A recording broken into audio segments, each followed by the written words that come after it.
출애굽기 22장 21절부터 읽겠습니다. 너는 이방 나그네를 압제하지 말며 그들을 학대하지 말라.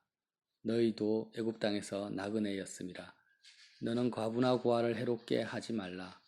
내가 만일 그들을 해롭게 함으로 그들이 내게 부르짖으면 내가 반드시 그 부르짖음을 들으리라.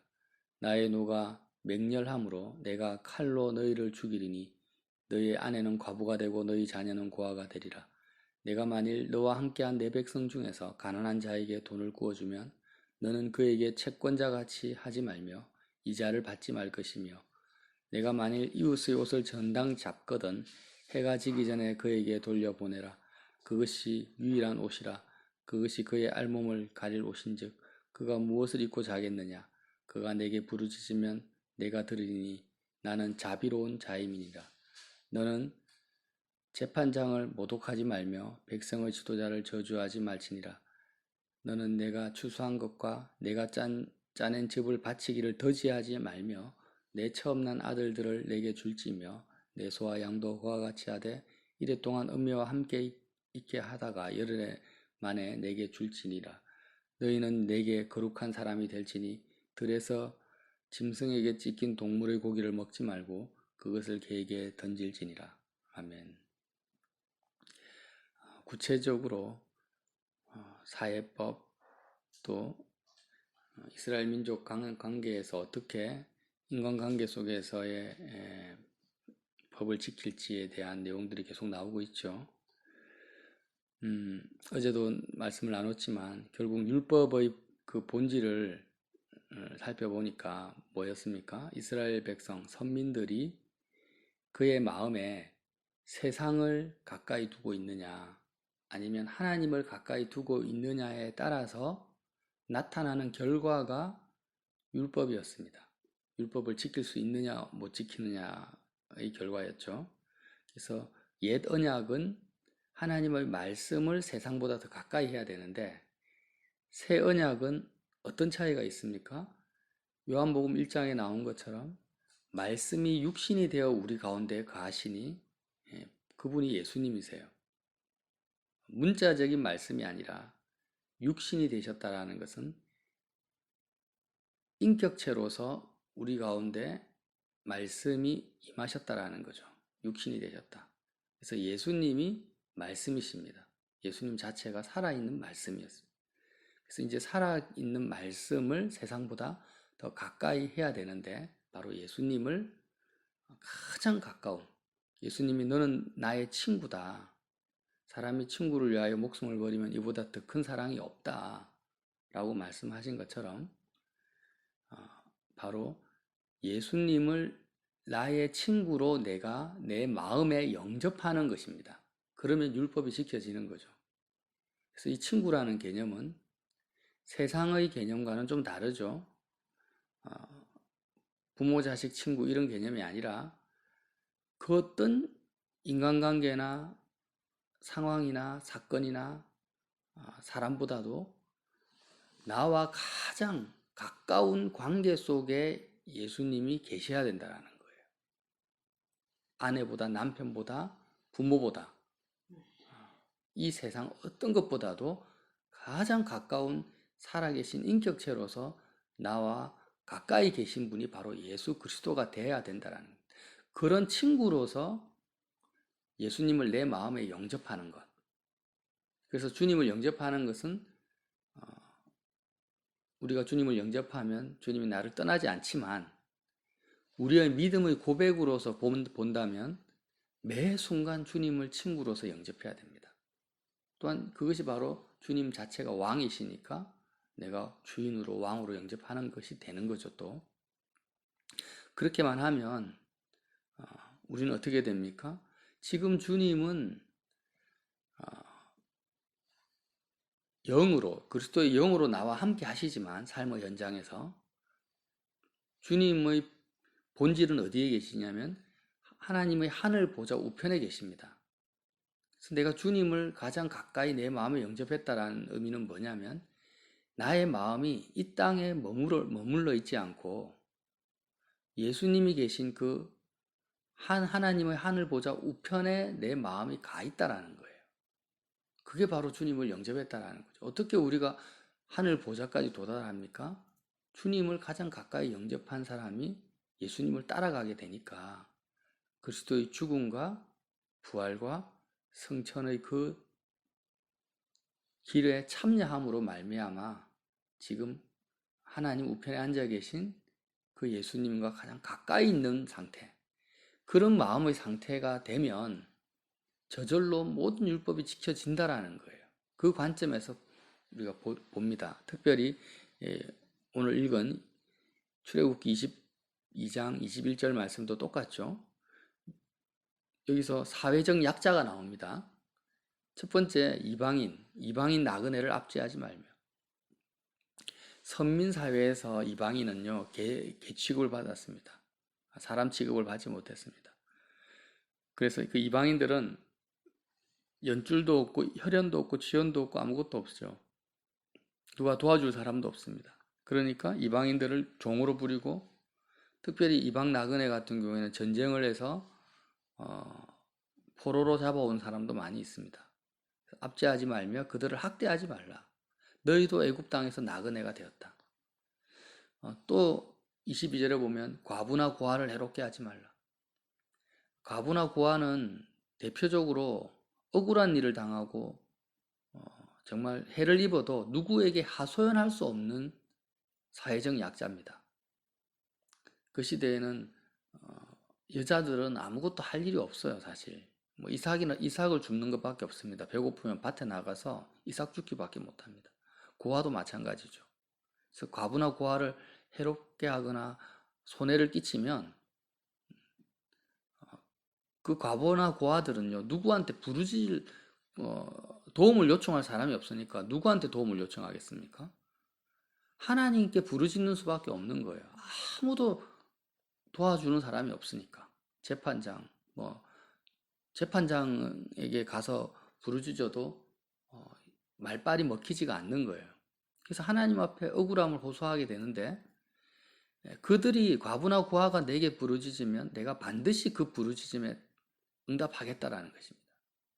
그리고 나의 노가 맹렬함으로 그들을 괴롭히고 학대하고 해롭게 한 그 당사자에 대한 하나님의 진노가 엄청나다라는 것입니다. 맹렬함으로 내가 칼로 너희를 죽이리니 너희의 아내는 과부가 되고 너희 자녀는 고아가 되리라. 무서운 말씀이죠. 과부나 고아를 해롭게 한 사람만 저주를 받는 것이 아니고요, 그 사람의 자녀와 아내까지도 고아가 되고 과부가 되는 무서운 진노를 내가 내리겠다라는 것입니다. 자, 왜 우리는 예수님을 친구로 삼았을 때 이러한 율법들이 우리 삶 속에 지켜지겠습니까? 이방인이나 과부나 고아나 그 밑에 보면 가난한 자가 또 나오죠. 가난한 자에게 이자를 받지 말고 채권자 같이 하지 말라고 합니다. 정말 내 마음속에 하늘 보좌에 계신 그 예수님을 가장 가까이 하게 되면은요, 이제 새롭게 사람들이 보이게 되는 거예요. 이 땅에서 인간적으로 봤을 때 가장 우리가 두려워해야 되고 심지어는 무서워해야 될 정도로 존중해야 될 대상들이 누구냐면 이런 사회적 약자라는 사실을 발견하게 됩니다. 뭐 대통령이나 위정자들이나 재벌이나 막 검찰들, 판검사들, 이런 사람들을 두려워하기보다도 더 어떤 사람을 무서워해야 되냐면 이방 나그네 과부 고아 가난한 자들이라는 거예요. 왜냐하면 하나님께서 그들의 신음소리를 듣고 있다는 것을 내가 느끼기 때문에. 성경은요, 이방 사람들은 약한 상태, 그러니까 사회적으로 약하고 권력이 없고 힘이 없는 그 상태를 좋아하지 않습니다. 어떻게 하든지 간에 자기 보호 본능을 발휘시켜서 내가 남들보다 더 힘도 있고 백도 있고 돈도 있고 그렇게 나 자신이 강해지기를 바랍니다. 왜 그렇습니까? 세상을 친구 삼았기 때문이에요.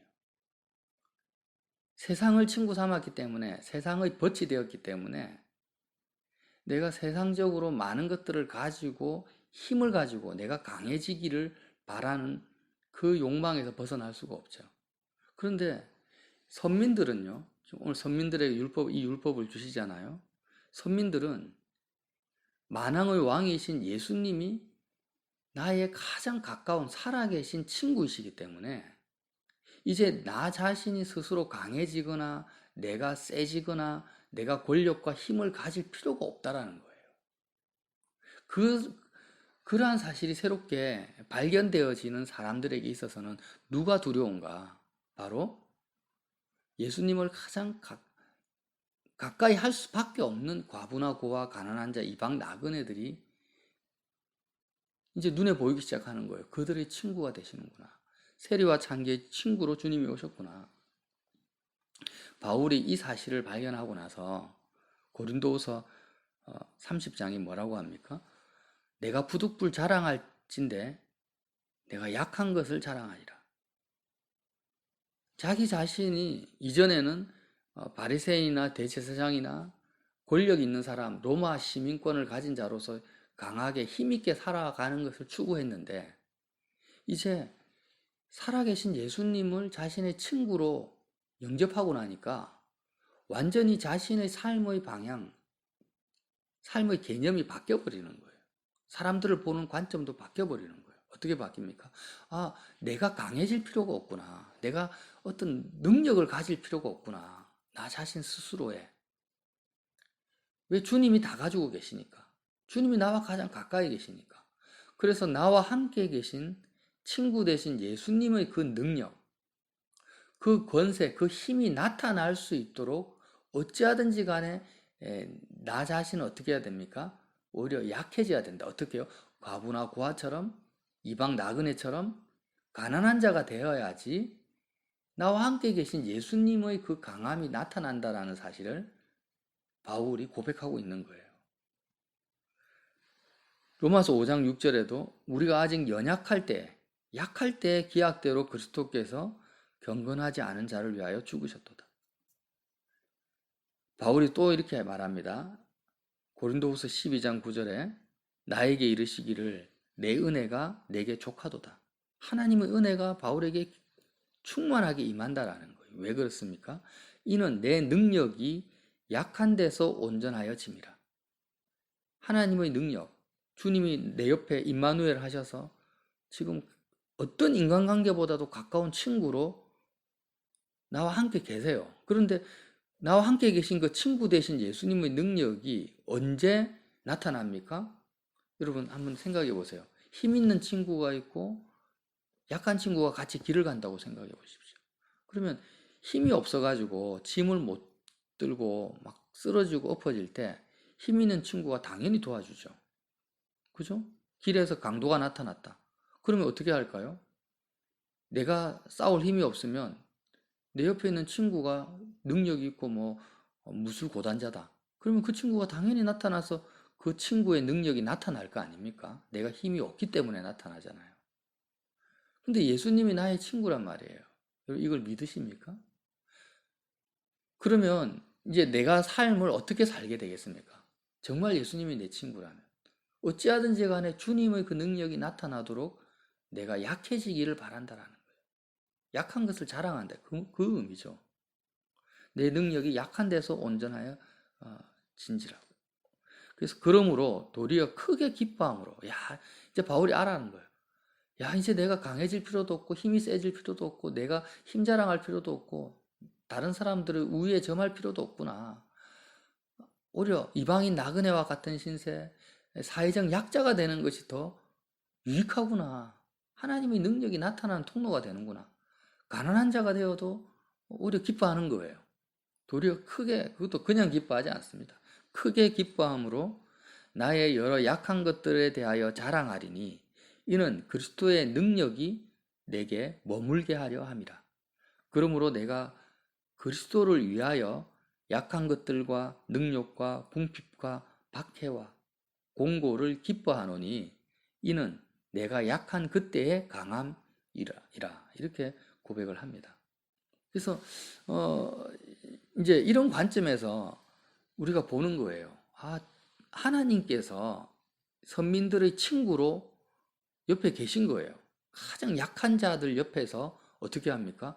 그들이 약하기 때문에 약한 그들을 통해서 하나님의 권세와 능력과 다스림과 통치와 심판이 가장 강력하게 나타나는 상황을 선민들이 지켜보라는 것입니다. 그래서 율법에 뭐라고 합니까?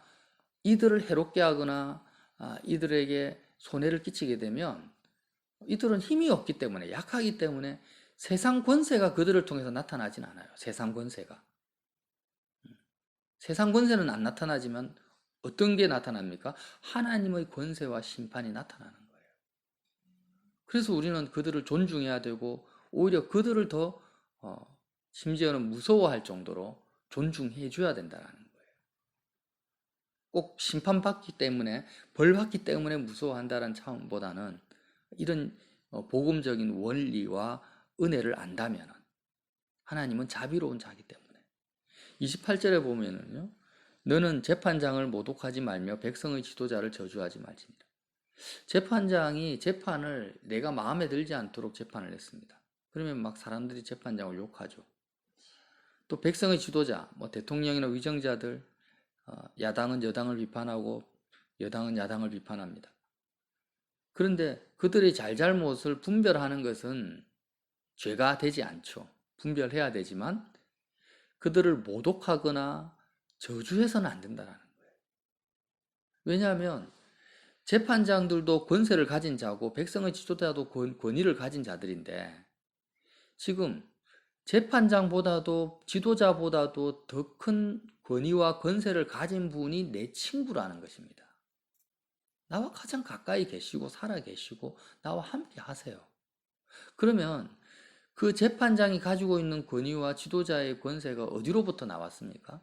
내 친구 대신 예수님으로부터 주어진 거죠.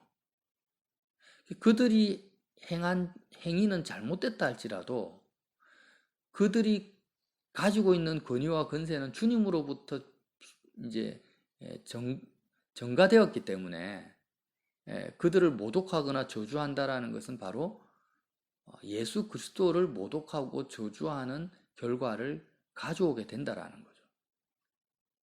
그렇지 않습니까? 예를 들어서 진짜 내 친구가 대통령이라고 한번 생각해 보세요. 진짜 내 친구가 대통령이에요. 근데 그 대통령이 국방부 장관들을 임명하고 공무원들을 임명을 했단 말이에요. 그러면 그 내 친구인 대통령이 임명한 장관이 잘못을 행했을 때, 이 장관이 잘못했네. 이렇게 분별하고 기도하는 것은 맞지만, 장관을 막 모독하고 누가 저런 장관을 세웠어? 저런 인간이 어딨어? 막 모독을 한 경우에 저주를 하거나, 그럼 어떤 내용입니까? 야, 네가 지금 잘못했다. 예수님을 모독하는 결과가 된다. 그렇지 않아요. 대통령을 모독하는 결과가 되잖아요. 그래서 저주하고 모독하지 말라는 것입니다. 그리고 29절에서 31절까지는 추수한 것들 첫 소산물을 하나님 앞에 반드시 바쳐야 된다. 추수한 것이나 내가 짜낸 즉 바치기를 더디하지 말라. 더디하지라는 것은 아까워한다라는 거예요. 아까워하면서 하나님께 바치는 것, 처음 난 아들을 내게 줘야 된다. 이 말씀이 무슨 말씀입니까? 너의 삶에서 가장 소중한 것, 첫 번째의 것을 나에게 바치라는 것은 바로 똑같은 말이에요. 계속 반복되는 거예요. 다양한 관점에서 보여주죠. 하나님이 너와 가장 가까운 존재가 되어야 된다. 추수한 처음 난 것을 하나님 앞에 바치는 것을 더디한다라는 것은 선민들의 마음에서 하나님을 첫 번째의 인격적 관계로서 두는 것을 싫어한다라는 거예요. 아까워한다라는 거예요. 그렇게 하면 안 된다라는 거죠. 그리고 죽은 동물의 사체를 먹어서는 안 된다. 이런 모든 것이 너가 거룩해야 된다라는 것도 거룩하신 하나님을 내가 마음에 가장 가까이 하기 위해서 모든 율법들이 음식에 대한 법, 의복에 대한 것들, 인간관계에 대한 이게 다 똑같은 맥락에서 나오는 거예요. 그래서 다시 한번 정리하자면 율법은 복잡한 것이 아닙니다. 이 한 가지로부터 다 출발하는데 내 마음에 세상을 벗삼을 것인가, 세상을 친구로 내 마음에 둘 것인가, 아니면 예수님을, 육신이 되신 예수님을 나의 가장 가까운 친구로 둘 것인가에 따라서 삶의 행동이나 은행심사가 드러나는데 그 결과가 율법입니다. 그래서 오늘도 우리가 할 것은 다른 것이 아니라 예수님보다 가까이 세상을 내 마음에 친구 삼고 있는 나라는 이 옛자를, 옛사람을, 땅에 있는 지체를 십자가에서 예수님을 친구 삼기 위해서 십자가에서 죽는 거예요. 나의 죽음을 먹는 거죠. 그리스도의 죽음을 먹고 마시는 것. 이것이 바로 가장 큰 사랑이다. 하나님을 향한 가장 큰 사랑이다라고 주님이 인정해 주시는 거죠. 지식적으로 머리로만 하는 것이 아니라 정말 예수님을 가장 가까운 친구로 내가 영접하기 위해서 어떻게 해야 됩니까? 이미 세상과 짝하고 있는 나, 세상을 마음에 담고 있는 나를 십자가에서 산제물로 죽여버리는 겁니다. 죽었음을 고백하는 것입니다. 그렇게 할 때, 그 믿음의 행위를 보시고, 야, 너는 이 땅에서 가장 큰 사랑을 나에게 지금 바치고 있어. 마음을 다해서 하나님을 사랑하고 있어. 이렇게 인정해 주신다라는 거예요. 이게 바로 주님의 말씀입니다. 저와 여러분도 오늘도 이제는 나 자신을 볼 때도 내가 강해지려고 하고 사회적으로 뭔가를 더 얻으려고 하고 더 높은 위치를 점하려고 하는 것을 기뻐하고 즐거워했던 것이 얼마나 복음과 상관이 없는가. 내가 정말 예수님과 먼 관계 속에서 살았던가, 그런 욕망들이. 그것을 깊이 묵상해 봐야 됩니다. 바울과 같은 고백이 똑같이 나와야 되죠. 그리고 세상 권세가 없을수록 하나님의 권세가 나타난다는 것을 봤을 때 우리는 지금 어떤 위치에 있습니까? 정말 어떤 분들은 정말 사회적으로 많은 권위를 가지고 사시는 분도 계실 것이고, 어떤 분들은 사회적 약자의 위치에서 있을 수 있어요. 그런데 내가 사회적 권위를 가졌다 할지라도 나의 마음만큼 어떻게 해야 될까요? 예수님을 친구 삼으려면 그걸 다 버려야 됩니다. 정말 그것을 나의 장점으로, 나의 힘으로 가지고 있으면은요, 하나님의 은혜에서 멀어지는 거예요. 그리고 오히려 정말 과부하 고아 같은 그런 상황이라면 어떻게 해야 될까요? 크게 기뻐하라는 거죠. 내가 아무에게도 하소연할 것도 없고 하소연할 데도 없는 거예요. 나를 도와줄 사람도 없어요. 또 돈도 없습니다. 요즘 돈이 있어야 힘이 있는 거죠. 그러면 오히려 크게 기뻐하면서 모든 것들에 대해서 하나님의 능력과 권세가 나타날 것을 믿으시기 바랍니다. 믿고 하나님께 부르짖으십시오. 하나님께 도움을 구하면 그때마다 신묘막측한 하나님의 은혜가 하나님의 때에 나타나는 것을 바울과 같이 경험하게 되실 것입니다. 그래서 저와 여러분이 이 기쁜 소식, 정말 내가 약한 것을 크게 기뻐해야 되는구나. 그리고 약한 자들을 내가 돌아봐야 되겠다. 하나님은 제사를 원치 아니하시고 긍휼을 원한다. 제사 드리지 말라는 것이 아니라 정말 너가 제사를 제대로 드렸다면 너의 마음속에는 이런 하나님의 자비와 긍휼이 나타난다라는 거예요. 오늘 하루도 예수 그리스도가 친구 되셔서 주님으로 말미암아 기뻐하는 복된 하루 되시기를 예수님 이름으로 빌어드립니다.